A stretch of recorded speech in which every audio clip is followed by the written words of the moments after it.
a nightmare virus that would literally reduce the population of this planet from over 6 billion people down to maybe less than 2.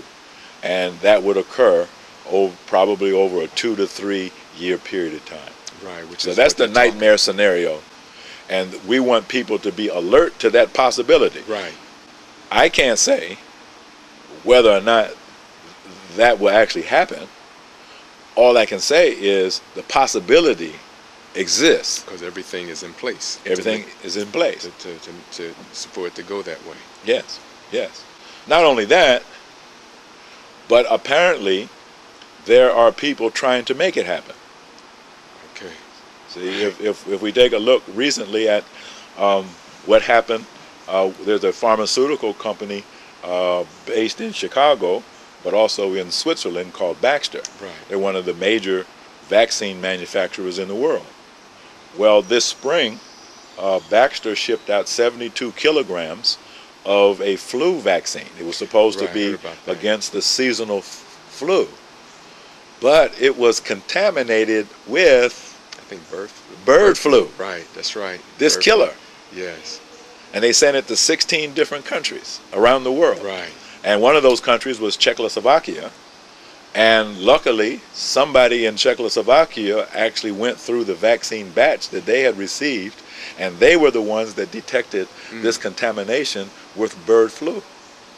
Well, now, 72 kilograms of a flu vaccine is enough to inoculate millions of people. Right. Suppose that mistake had not been detected. Then right now, there would literally be millions of people in the world infected with a bird flu. Right, through an inoculation. Through an inoculation. In other words, they didn't have to see whether they got it from chicken or whether they got it from a bird. No, they got it because they rolled up their arm to receive what they thought was a flu vaccine. Well, of course, it was a flu vaccine, but it was contaminated with another virus that shouldn't have been there. Now, as you know, there's a lot of heat. Well, I don't know if they're receiving the heat, but a lot of people have, not a lot, but some people have brought up the fact, that Baxter is also producing this so-called swine flu. Sure. So yeah, I mean, you would think vaccine. You would think that since such a big stink was made over Chinese toy manufacturers using lead paint and other manufacturers in China being held out as unethical business people for producing products that in some way are unsafe, and some of them even receiving the death penalty in China for what they did. You would think that the executives of Baxter, who were responsible for this improbable mistake, with all the systems in place. Yeah, there's so many systems and fail-safe systems in place that is well nigh inconceivable that this could actually have been a mistake. That just somehow slipped through the cracks. But rather than there being a full-fledged international scandal and investigation, and instead of criminal charges being brought against the executives of Baxter,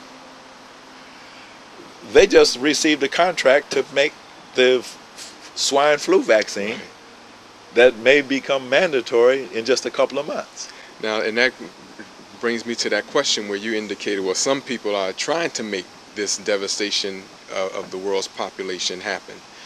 And brings up the point of now we have mandates for mass vaccination. So given the climate and all the ingredients that you just talked about, with the possibilities of the H5N1 and the H1N1, and the fact that many people presently may already be infected, what role would now a mass vaccination program play? Well, let me point out something, because anybody who in the United States, anybody who has had a summer cold, 2009, the chances are 50 to 1 that you had the swine flu. Okay. Right. Okay. So if May, June, July into August, you had or are having the symptoms of a cold, 50-to-1 chances are you had the swine flu. Now that's a good thing. Right. Okay. Because it means that you got infected with the mild form before it could mutate. Okay. Although recently, in the last 2 weeks, I have seen some very severe cases of the flu, which makes me think maybe the mutation process is well underway. Okay. And apparently from cases that are occurring in the southern hemisphere, in Argentina and other countries, the severity of the illness seems to be increasing. But the bright side of that is that perhaps those who were infected this summer or spring with a mild form of the H1N1 are relatively immune to what's going to come down the pike next year. Right. Okay. So I had the sniffles myself in June, and I'm assuming that that was the swine flu, and I hope that that confers a degree of immunity on me. Now, we've heard this expression that sometimes art imitates life. Well, sometimes life imitates art. There was a movie, I don't know if you saw it, some years ago, and it starred, what's the actor's name? Tom Cruise. Okay. And maybe the movie, I think it was Mission Impossible, one of those. Okay. I'm not great with movies, but anyhow, I remember the plot. There was a pharmaceutical company that had developed a vaccine for a disease that did not exist. Okay.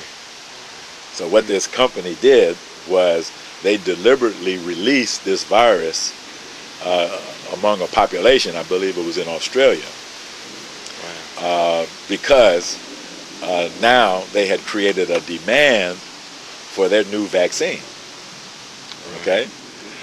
And so with the whole Baxter story, perhaps that's what we're seeing, is that companies are a little bit impatient with the slow natural development of diseases, so they want to jumpstart the process for the sake of lining their pockets with the profits that they stand to make, from selling mass lots of their new vaccines. Now that's looking on the bright side.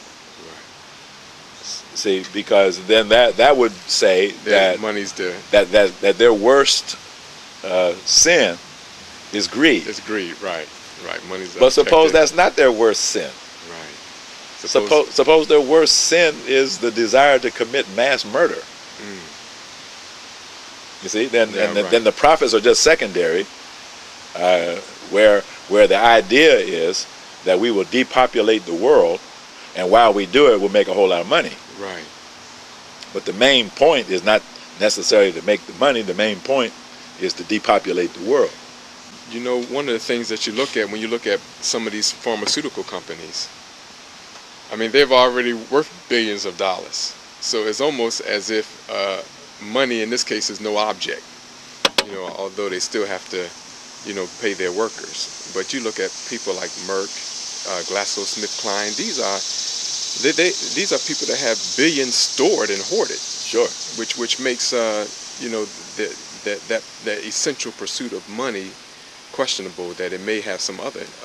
Yes, and they've taken out an insurance policy by buying off the politicians here in Washington, so that recently Congress passed a number of laws indemnifying pharmaceutical manufacturers from injury cases as a result of any vaccines that get administered. That's right. So if you think about that, now here is a private company develops a vaccine, gets the government to indemnify them against any damage claims, and then the same government later on makes it mandatory that everybody has to take that vaccine. Right. Isn't that something? And then even in the whole development scheme of the vaccine, there's no transparency. No transparency at all. This is secrecy to the utmost. Yeah, some years ago when I was doing some preliminary research on the whole issue